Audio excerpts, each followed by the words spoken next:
Good morning, everyone. Can you hear me? Can you all hear me? Okay. It is my pleasure this morning to introduce Associate... Okay. Can you hear me now? Okay, great. It is my pleasure this morning to introduce to you Professor David Prelay, who teaches in the School of Management Studies and is convener of the Postgraduate Diploma in Entrepreneurship at UCT. He is the author of Creativity Explained, From Music and Art to Innovation in Business. He has a PhD in Nonlinear Econometrics, which he can explain to you, and he publishes mostly in the field of wine and economic psychology. Though some of his poetry has appeared in print, he was a resident DJ on UCT's campus radio from 1987 to 1990, and his formative experience in the art provided fertile ground for the genesis of his book. So let us give him a welcoming.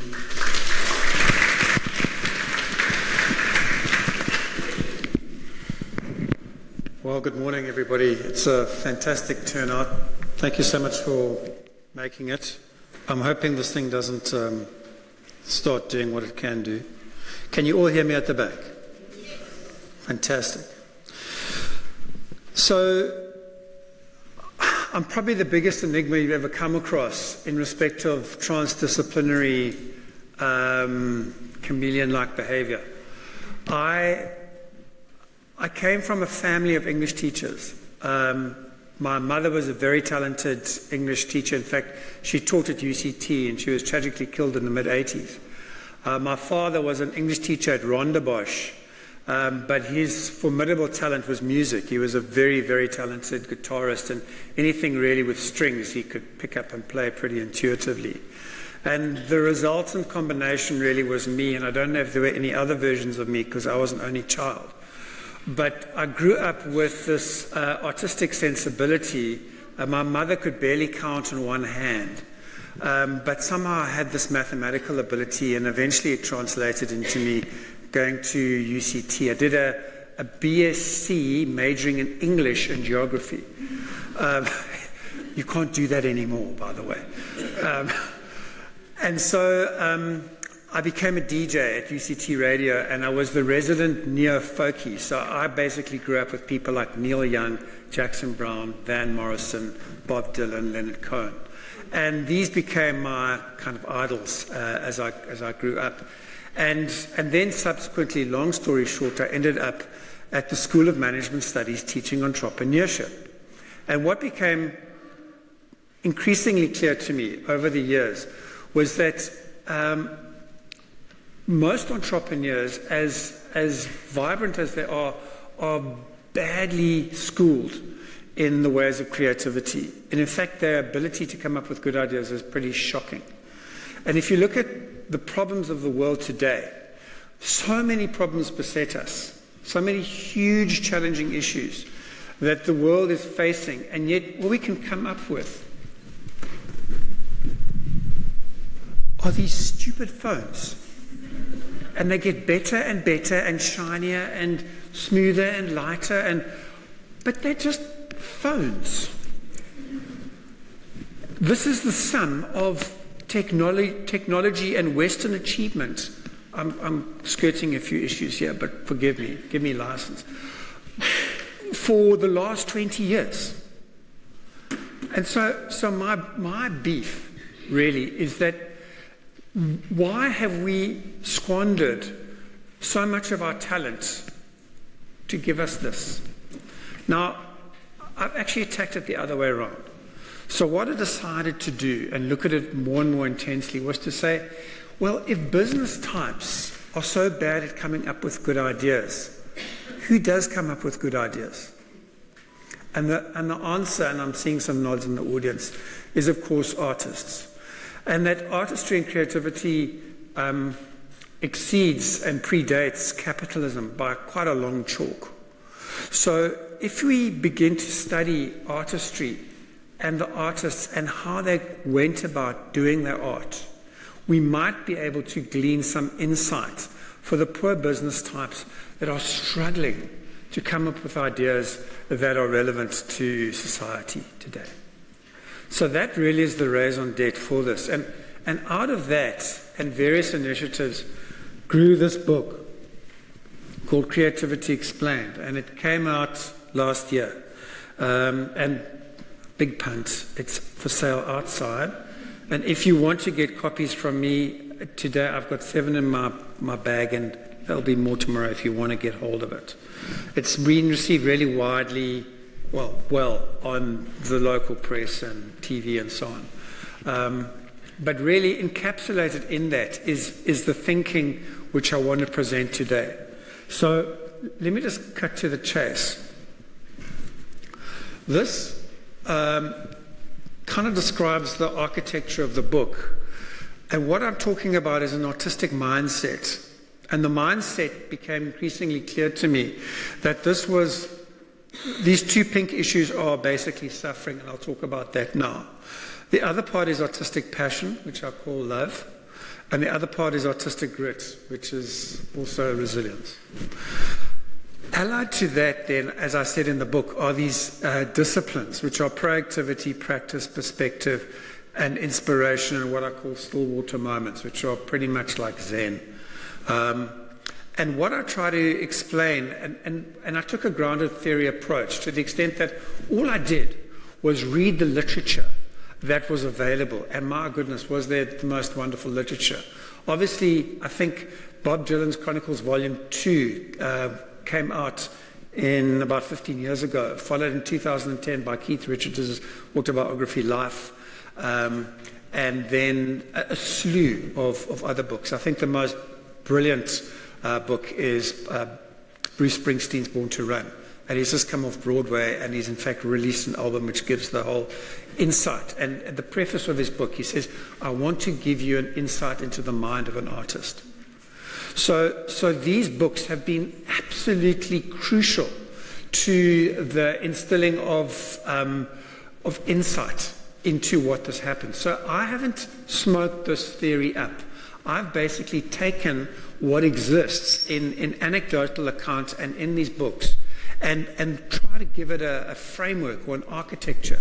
And this is what I've come up with. And all of them come up with this view that they didn't come up with the big ideas. There was this thing called the download. Now, I don't care what religious persuasion you have or whether you have one. Keith Richards doesn't appear to have one, but he says that he does not know where the songs came from, but they did not come from him, the great ones. And so does Leonard Cohen, Bob Dylan, and you can read it in the book. They all talk about this moment. And it's not a new thing. It goes back to the ancient Greeks. It's called the muse. But we still don't understand exactly how it occurs, and this is part of my interest. But this is basically what I'm talking about.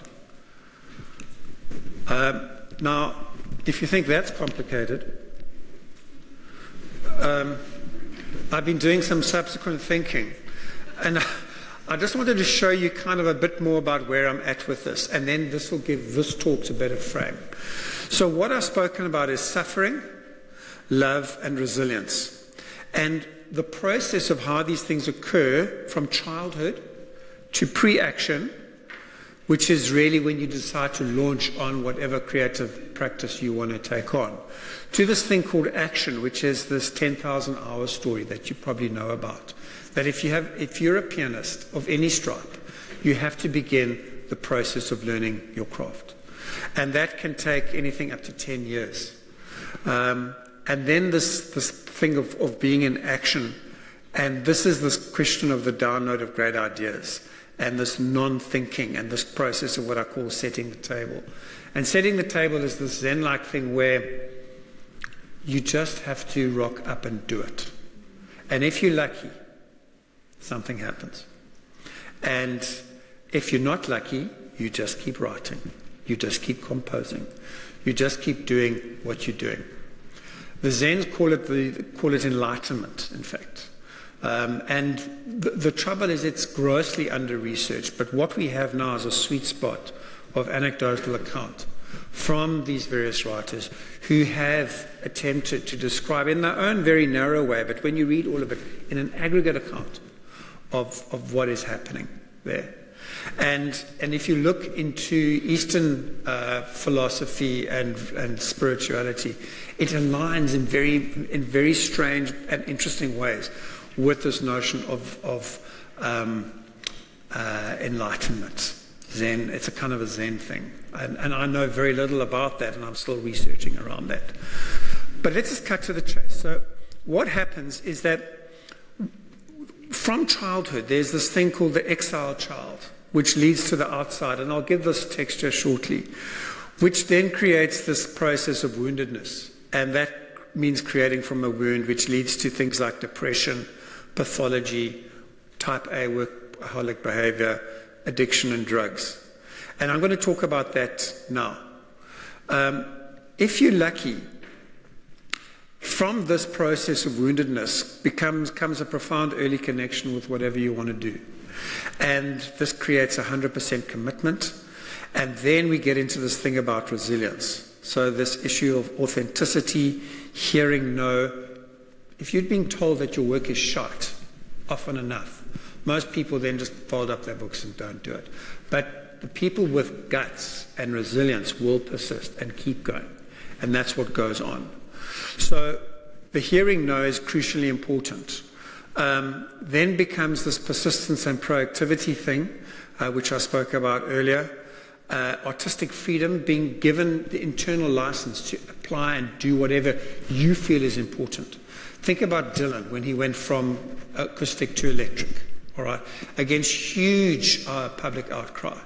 And there have been numerous other people along the way who've made similar breakthroughs. And this is how epochs of change and creativity and paradigms occur, of course. They then develop perspective as this practice occurs. There's often a lot of self-teaching which applies along the way. So this self-teaching, which is that they just do it how they feel instinctively drawn to do it. Guys like Bill Evans developed their own artistry. He spent 10 years learning to play as a classical pianist, and then another 10 years as a jazz pianist before, in fact, he joined Miles Davis in 1959. So he had 20 years, and through that process, he had accumulated such insight and intuition around his playing. And if you know his work, then you understand what I'm talking about. So there was this self-taught thing, which eventually leads at the top of this play to this thing of setting the table. And then all this other stuff, this amazing stuff, the serendipity that occurs. All right.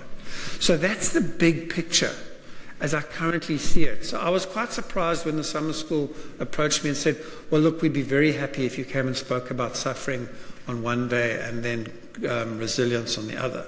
Because there's a full gamut of stuff that needs to be spoken about. But, you know, I like a challenge, so that's why I'm here. But I thought it'd be useful just to give you this before we proceed. Whoops, wrong way. Okay, so quickly, who wants to sing a song? This is what the question is that I put to my students. I have little 23-year-olds that come to my class. They want to be entrepreneurs. They're sitting like these, like you actually. And I say to them, in fact, I asked them a couple of times. I say, right, who wants to sing a song? Silence. Next day, come on, who's going to sing us a damn song? Still silence. So there we go. We've got one. Fabulous. There are about 100 of you here, by the way, so you can do the stats. So the thing eventually I say to them is this. All right, now I want you to imagine that you are 6-year-olds, all right? And I walk into the class and I say to you, good morning, boys and girls. And you go, good morning, David. And then I say to you, now, who wants to sing a song? And what do you see? This forest of hands, of course. Everybody wants to sing a song. If you are 6 years old, that's all you want to do. You want to get up on a chair and sing as loudly as you possibly can. Then I say to the class, okay, now imagine you're 12 years old. What happens now? I put the same question to you. That forest of hands has thinned out quite severely. And when I put the question to a bunch of 15-year-olds, everybody has lost their voice. And I then say to them, okay, now this is a kind of a metaphor, all right? And that all kind of, you can see them thinking, right? And say, like, what is the metaphor? And what is the metaphor? Well, I don't think we can answer that completely right now. But for me, the metaphor is that our voices have been taken away. Whether we gave them away or whether society took them away, we can arm wrestle a bit about that. But the fact is that by the time we hit adolescence, our voices have been separated from us. And I think it was Picasso who said, all children are artists. So what has happened when those children are left behind? And what happens to that artistry? That's the question. So we must learn to sing. It's never too late. This inner child construct is the most amazing thing. So I'll read you some of the quotes. David Hockney. There is a deep desire to make pictures. That's why children draw. They start drawing at an early age. When people said to me, people don't have to draw, I said, go and tell that to some young little kid who's just drawing. And they'd laugh at you. They would. That's what he says. Tom Waits. I watch kids draw and I go, oh, I wish I could do that. I wish I could get back there. I wish I could go through the keyhole. You become very self-conscious as you get older and less spontaneous, and you feel very victimized by your creative world, your creative person. Tom Waits, I don't know if you know the man, but the most amazing artist of his time. Sting. As you get older, the critic becomes more and more powerful. That's the inner critic, by the way. And smarter, and has forensic memory and says, oh no, you've done that before, or somebody else has done that before, or that's not quite as good as that. You get all these barriers to the creative child, which is what you're really trying to nourish. So the creative child is separated from us, and we have to try and connect with it. So this is the naivety and the innocence that we talk about. Hester Blumenthal, this amazing clip that I had of him, you know, he's a 3 Michelin star chef, one of the best in the world, runs a lovely restaurant in the UK called The Fat Duck. And there he is talking about the importance of naivety. And if you read about it, and I'll give you some of the accounts in the book, they're wonderful, because this is how he approaches cooking. This thing again, when you're younger, that creative child is very strong, but whatever you try is fine. But as you get older and wiser, the child gets buried. So your job is to try and stimulate the child as much as you can. It's largely an unconscious process. You have to get into a state where you just allow things to come through. And it's almost this thing where the child has access to this process of enlightenment. You know, in Zen, they talk about how insight can occur whether you're an old monk that's been in training for 70 years, or you're an apprentice novice. There's a story of the guy who sang My Beautiful Balloon, a band called The Fifth Dimension. I've forgotten his name now. But he decided that he was going to, when he made a lot of money, he was going to buy a house and put a recording studio in it, and then he was going to record all the music that he wanted to. But when he wrote his hits, he was so poor and so out of it that he was living in the back of his car. And the muse was just like pouring into him. And he made all this money, built the house, put it in the studio, and you know how many songs he wrote once he'd done that? The muse just walked away. And that's kind of how it is. There is this naivety which is part of this process of setting the table. But there's a lot of other stuff that goes on that we can't pin down. But as soon as money gets in the way, and as soon as ego gets in the way, then the muse just walks out. And this is one of the crucial learnings that we have to take on board. The other thing about this is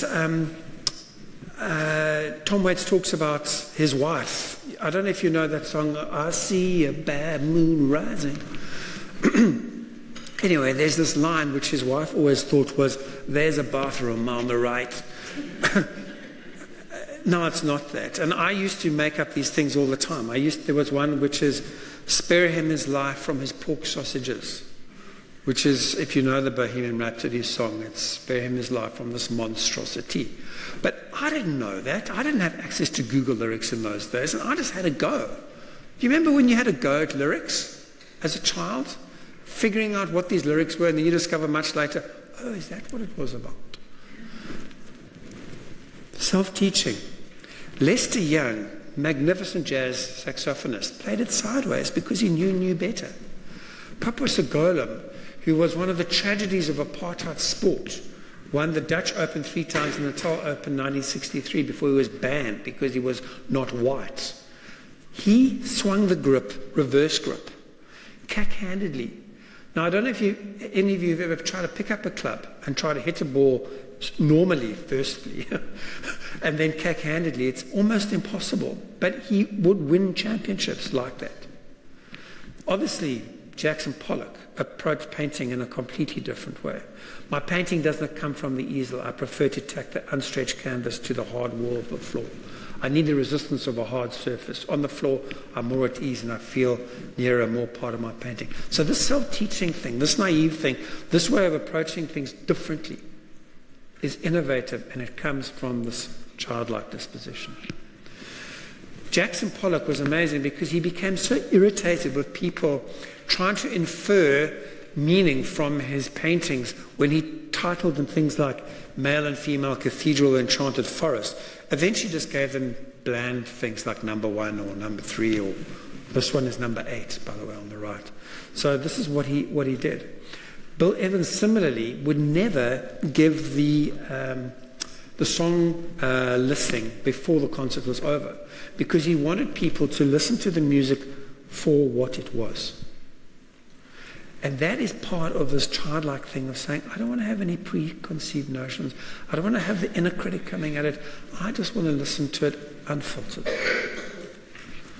So this issue of the shadows, this Eliot quote, between the conception and the creation, between the stimulus and the emotion, falls the shadow.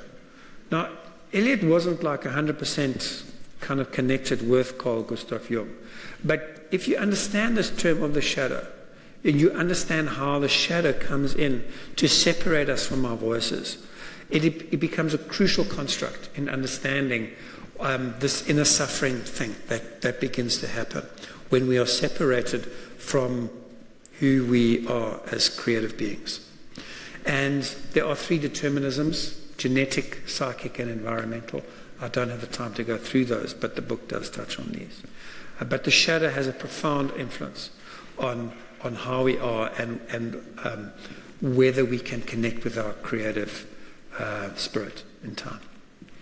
So, Charles Dickens, the shadow happened to him terribly, as you probably, many of you would know, through his childhood experiences in a bootblacking factory.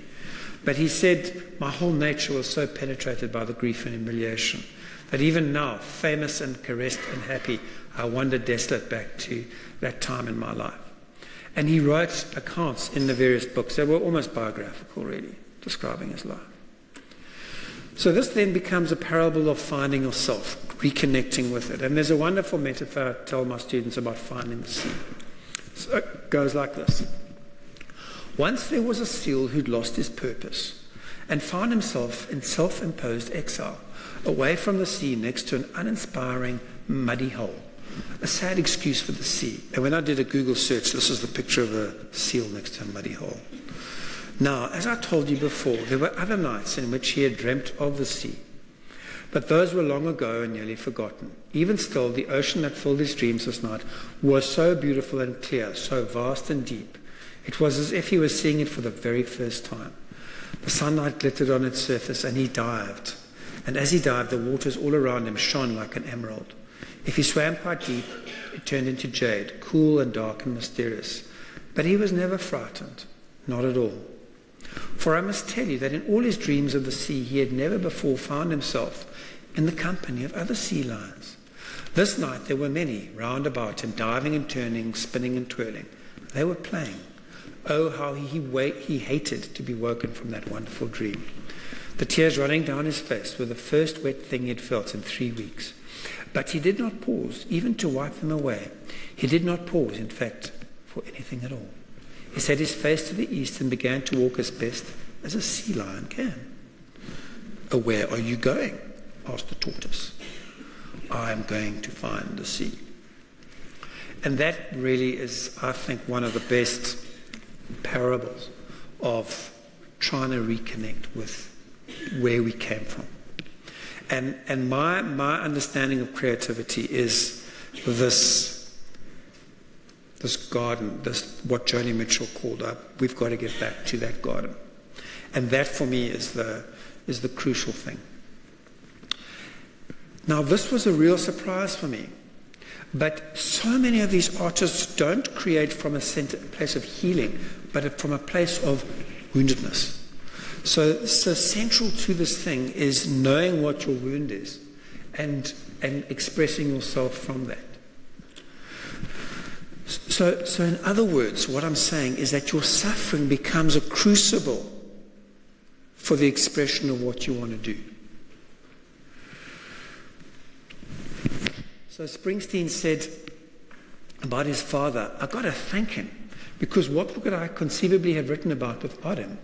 I mean, you can imagine that if everything had gone great between us, we would have had a disaster. I would have just written happy songs. All right? So that is, and if you go onto the Broadway, it's available on Netflix, those of you who've had it, by the way. It came out in the last couple of weeks. But it's the most amazing insight into how he connected with his father and ultimately with his masculinity, and what it means to be a man in this world, as opposed to into the world of his father of 1950, which was sunken, bitten down.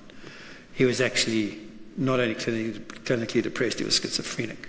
But Springsteen struggled and struggled to connect with that part of himself. Roger Waters, his father was killed in World War II. I think there are things in my story that have helped my creativity. Your father being killed, for instance, is one of the best things that could happen to a kid if he's going to write poetry or songs. And here he is putting up a memorial to his dad. John Lennon, you know the words. "Mother, you had me, but I never had you." Sting, my dad and I had the same hands. I hadn't really noticed that until he was on his deathbed and he mentioned it. I mentioned it. And he said to me, "You used your hands better than I did." My dad was a milkman. And I realized it was probably the first compliment he'd ever paid me, and that was kind of devastating. So then we go into school experiences, because from the separation then becomes this added impetus as to like what happens when you're at school. So all these artists talk about being kicked around at school. So Donald Fagen from Steely Dan, I love Donald Fagen. You know, I was born on the same day as he was. He doesn't know that, but if anybody knows Donald Fagen, won't you tell him that? Because he says, "I was a nerd at school, somewhere between a nerd and a schmedrick. I didn't fit in on any level." John Lennon, "I don't have any romanticism about my past. I don't believe in yesterday." Neil Young, same story. Madonna, Springsteen says, "I was a loner. As a loner, I didn't really fit in very well. So it was through my music that I fundamentally connected to myself, to my world." So James Taylor, "I felt as though I was born on the dark side of the moon and I didn't have a place in the world." That's what these guys are saying. Dustin Hoffman, "The minute we get into school, whatever it is that makes us individuals is knocked out of us. The idea of being outside the norm is to be laughed at and scorned. It's a bizarre inversion of the miracle of life." Keith Richards, he's got my book, by the way. "I know what it's like to be a coward. I will never go back there. I took the beatings. I told my mum I'd fallen off the bike again. To which my mum replied, 'Stay off your bike, son. The playground's a big judge. It's called play, but it's nearer to a battlefield, and it can be brutal, the pressure. There's two blokes kicking the shit out of some poor little bugger, and oh, they're just letting off steam.'" Kendrick Lamar, Pulitzer Prize winner. I've woken up in the morning and I felt like shit, feeling guilty, feeling angry, feeling regretful. As a kid from Compton, that's Los Angeles, you get all the success in the world and still question your worth. So from that, they become outsiders. And this outsider construct is so powerful. And that, as far as I can see, artists become outsiders. In fact, they're one and the same. They're different sides of the same coin. And why is it that they do so well? Insiders have the power. They run the status quo. But the outsiders are outside and they have all the great ideas. But they're told to keep out. Why? Because if they come in, they're threatened to take the power away from those already on the inside. Bob Dylan. When I started out, mainstream culture was Sinatra, Perry Como, Andy Williams, The Sound of Music. There was no fitting into it then, and of course there's no fitting into it now. So he was the eternal outsider. He refuses still to take on an insider mantle, even though he is an insider, if you can understand that slippery thing. So artists, even when they've made it, there's that edginess to it where they refuse to staple themselves to the status quo. So I won't go onto this too much, but this is what the outsiders offer. Here's the thing, a stat for you.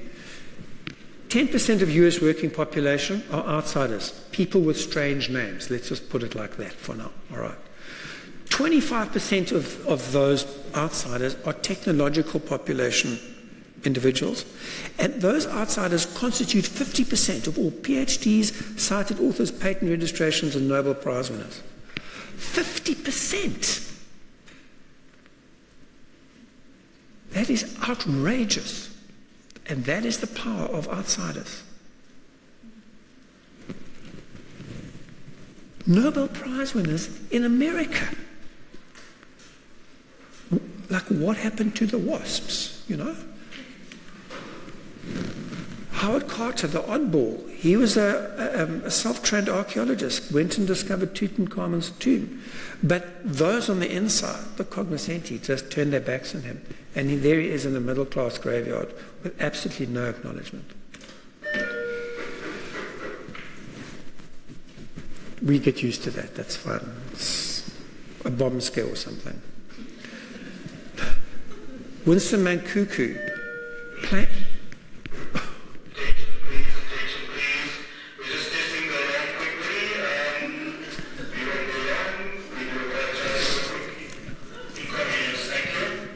It's not inconvenient,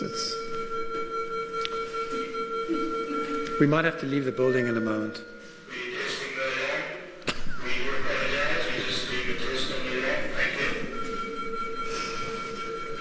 Hopefully they'll give us a few extra minutes.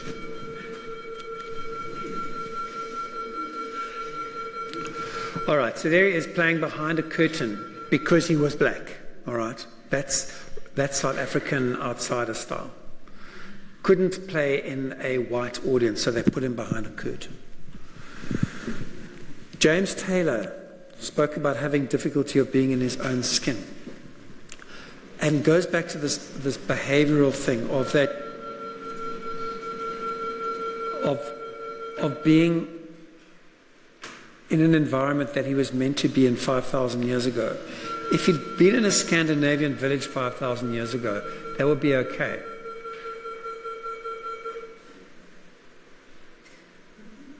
But it's not. It's not Scandinavia, and it's not 5,000 years ago. And at the age of 19, he was a heroin addict. Just couldn't handle the pressure of being who he was in East Coast America. Matisse led the Fauvism movement. When he went into these incredible exhibitions that he put on, people looked at it as if he was a germ carrier. He says, all my life I've been in quarantine, and all these artists talk about this dreadful sense of alienation. George Pemba, South African artist, he says, I have almost throughout my life been in the wilderness. Hemingway, You go against the grain, you're bound to get splinters. But that's the price for not conforming. The risk of originality is humiliation, which is another way of saying failure. In high school, I once wrote an essay entirely in dialogue, and I got an F. Not because the dialogue was inferior, but because no one had ever written an essay like that before. Essays, said the teacher, are proper sentences, not dialogue, form over content. When I first set out from home, the report card of my life wasn't very good. But then my grades gradually improved. And the more I convinced them that finding my own way on the road and on the page had its merits. So, of course, there he is. 1954 got his Nobel Prize. We'll talk about him a bit later under the topic of addiction. There's nothing to writing. All you do is sit down at a typewriter and bleed. It's lovely. In other words, just be yourself, whatever that self is. And that's really the task that the creatives are after. So I want to talk a little bit about... This is becoming a horror show. I want to talk about this notion from outsiders to foreigners, all right, and how often foreigners end up making it. And we spoke about how outsiders are PhD and Nobel Prize winners. But Jimi Hendrix, in order to make it, he had to go to London. He was born in Seattle, one of 5 kids. Parents split up when he was 9, poverty-stricken, and a guy from the Animals paid to take him over to London. So he was so taken with. Eric Burden was the manager. And he was the guitarist involved. And within 12 months, he just made his name. And, you know, he was up against these UK rock gods, and they could not believe it. So today, he's seen as the greatest, ranked by Rolling Stone magazine as the greatest guitarist ever, full stop. And he had to go to London to prove it. James Taylor had to go to London as well. All right, so here's the story. He was in 16, he rebelled from school. Age 17, committed himself to an asylum. Age 18, New York City, he was a heroin addict. His dad was a wealthy academic from a top-end university in Boston, I think it was. Age 19, he left and settled in London, and there he hooked up with the newly formed Apple label. And Paul McCartney auditioned him and signed him up. McCartney says, I just heard his voice and his guitar, and I thought he was great. And he came and played live, and so it was just like, wow, he's great. And that, the rest is history. But he had to go out there and do it. He came back and did these 5-star incredible albums. Virgin Encyclopedia of Music, 1970 volume. The very few 5-star albums. But 2 of them come from James Taylor. And you probably know them well if I'm looking at you. Mudslide Slim is the real gem, of course, but we can debate that. And then, of course, there's the Police. And they had to go, again, to America now to try and find fame and fortune. Because when they originally got going with their ska-sounding band, punk had taken over in London. And so they went over on a self-funded tour to the US. And there, suddenly, people were listening to them without the lens of, I want you to play punk music. And because of that, the radio stations started playing them, and things just worked out. Let's talk about depression. McCartney, the more crises you have, the more material you have. Eliot, anxiety, however you call it, is the handmaiden of creativity. And William Styron, writer of Sophie's Choice, amongst others, most brilliant Southern writer. Never let it be doubted that depression, in its extreme form, is madness. The pain of severe depression is quite unimaginable to those who have not suffered it, and it kills in many instances because its anguish can no longer be borne. He wrote a book called Descent into Madness, which is a version of describing his descent into that time. It's well worth reading if you have an inclination. Rob Lowe, The Trap of Success. Very insightful guy, this, because he spoke about the fact that the industry wants to keep him where he is because he now becomes a cash cow. all he wants to do is grow up and to find maturity and to try and deal with his demons. But all the industry wants to do is to keep him exactly in that place. So it says, so I have a theory that you stop growing emotionally the very age you become famous. It's an amazing thing. Linda Ronstadt, struggling with men. She says he's a real kind, but he isn't inspired musically. And then you meet somebody else that's just so inspired musically that it just takes your breath away. But he's such a moron, such a maniac, that you just can't get along with him. Then after that is the problem of finding someone that can stand you, of course. So these are brittle creatures trying to kind of fit in, trying to find themselves. Benefits of therapy. Question put to J.K. Rowling, 2012. Did it take time to process the dynamics of material success following so many years of disappointment? Answer. Well, it has now. But there was a definite lag. For a few years, I did feel I was on a psychic treadmill, trying to keep up with where I was. Everything changed so rapidly, so strangely. I knew no one who'd been in the public eye. I didn't know anyone to whom I could turn and say, well, what do you do? So it was incredibly disorientating. Rowling acknowledges that now in a new and upward phase in her life, she'd been forced to seek help. Again, when my life was changing so suddenly, it really helped. And I'm a big fan of it. So therapy really helped her. Just trying to understand what it is that's going on in her life. Trying to bring to consciousness this issue of why the anxiety, why the depression, why the sense of not being good enough, which is what so many of these artists suffer from. So the global benefits of suffering, if I can put it like this. So here are most people mentally healthy, and there's the mentally unstable section. And it's a continuum, actually. If I put you all up on a stripe, some of us would be there, some of us would be there, and the rest of us would be along the continuum, okay? But seemingly what happens, if you take the question of natural selection, traits of zero benefit would have been weeded out long ago. We've got to understand that. So if we had nothing to offer the species, we would have been taken out. So the question is, for creatives have something to offer the species. As weak and fragile and vulnerable as creatives are, they have driven the species, have they not? Because of all the insights and developments that creatives have come up with. So anxiety is measured in doses that it can have beneficial alertness. So when you are anxious, although it's something which can be debilitating in the right doses, it can be the source of where that creativity comes from. So there is increasingly in the literature a view that the illnesses which we see as debilitating are actually the catalyzers of a lot of the creativity that happens. Now that's a serious thought. I'll just read you one. I think this will go up on YouTube or something, so you can catch it. But to be mildly manically depressive, says Emeritus Professor of Abnormal Psychology at Oxford, Gordon Claridge, or mildly schizophrenic brings a flexibility of thought, an openness and risk-taking behavior which does not have some adaptive value in creativity.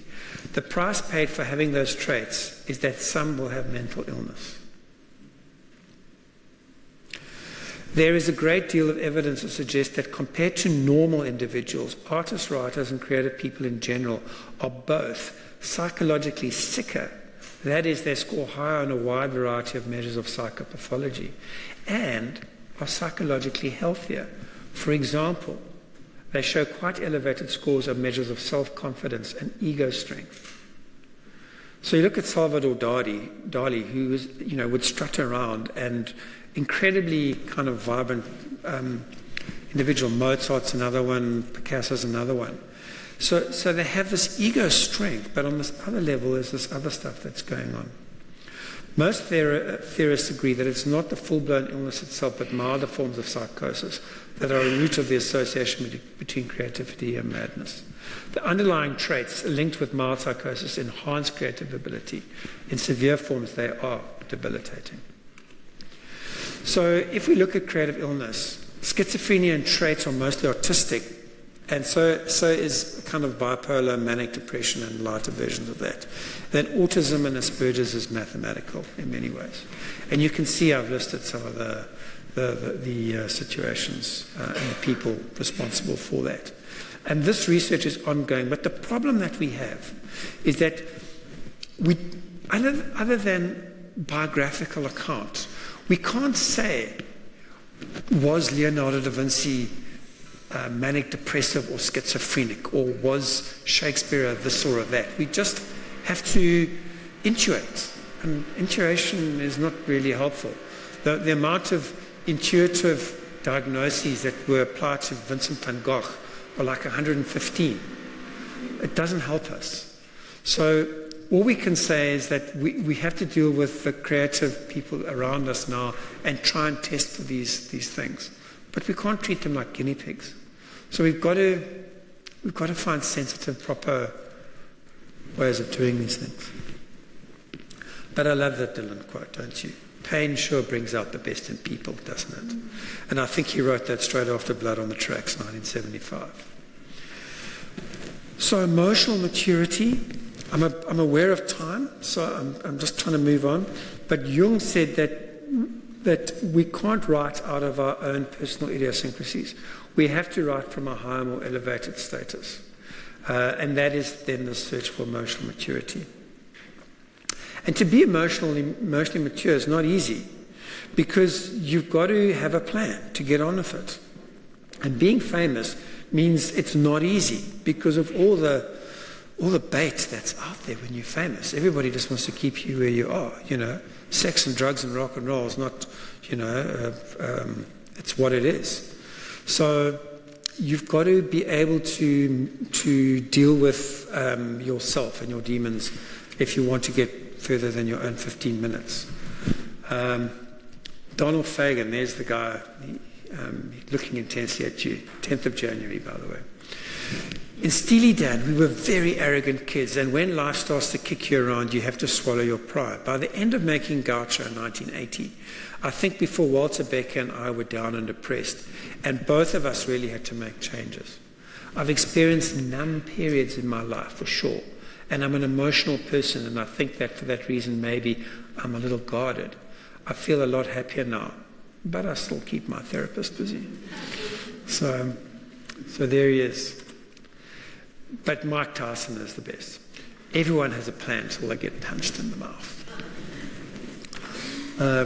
So we just got to do what we can to keep going. Drugs and addiction. Here's just a small little list of those who've fallen by the wayside because of not suicide, drugs and addiction. And there's a difference. James Taylor, I think the third quote, but most people who are addicts are self-medicating. They're just trying to feel normal, really. Now the drugs that are available, the pharmaceuticals, are getting better and better at treating the human condition. And that's kind of what I'm interested in. Because if you can strip out that dreadful debilitation of mental illness and try to give people the pleasure of being high just by being alive, giving them the possibilities of creativity through that are so much better than this kind of the really awfulness of what schizophrenia and those kind of afflictions can serve up. Springsteen, we all need help somewhere along the way to relieve us of our daily burdens. It's why intoxicants have been pursued since the beginning of time. Today, I'd simply advise you to choose your methods and materials carefully or not at all, depending upon one's tolerance, and watch the body parts. He never touched drugs as a rock and roll star. He would flare out on any of his band members doing cocaine, which they often did. He was a real martinet. But ultimately, because of his own afflictions, he had to succumb now and then to whatever was available. Bill Evans called it the longest suicide in history. In 1959, the only white member of Miles Davis's band became an outsider because of that, but took drugs with Miles Davis and the crew just to fit in, and became the worst junkie in the band as a result. And he died, ultimately, having gone clean hooked, ultimately in 1981, from cirrhosis of the liver, hepatitis, and a bunch of other related problems. Perry Cousins, who he wrote music for, there's a song called Periscope, which he called after. It was a girlfriend of his. I have a theory about his addiction. When he came down, when he kicked it, the world was too beautiful. It was too sharp for him. It was almost as if he had to blur the world for himself by being strung out. I had that impression all the time.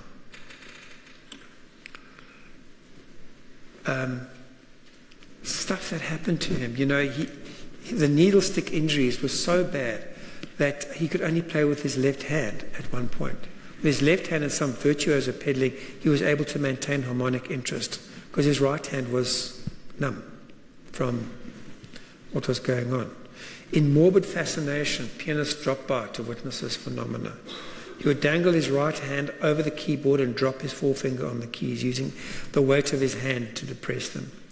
Everything else was played with the left, and you couldn't tell anything was wrong.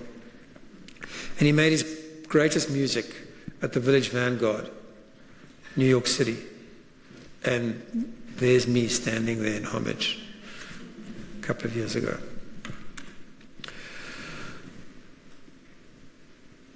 Hemingway. This little catalogue of crime is fascinating. Okay, so his chosen poison was liquor. 1928, yanked the skylight onto his head, thinking it was a toilet light, drunk off his head.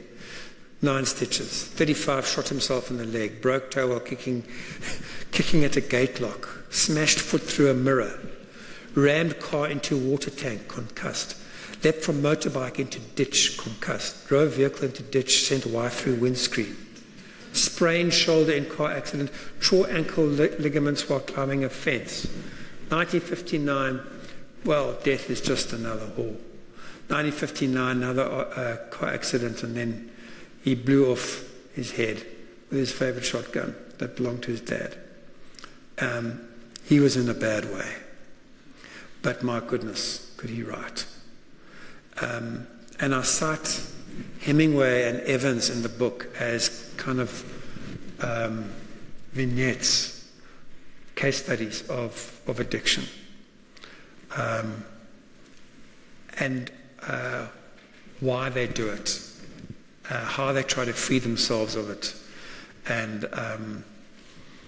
what the underlying problems are.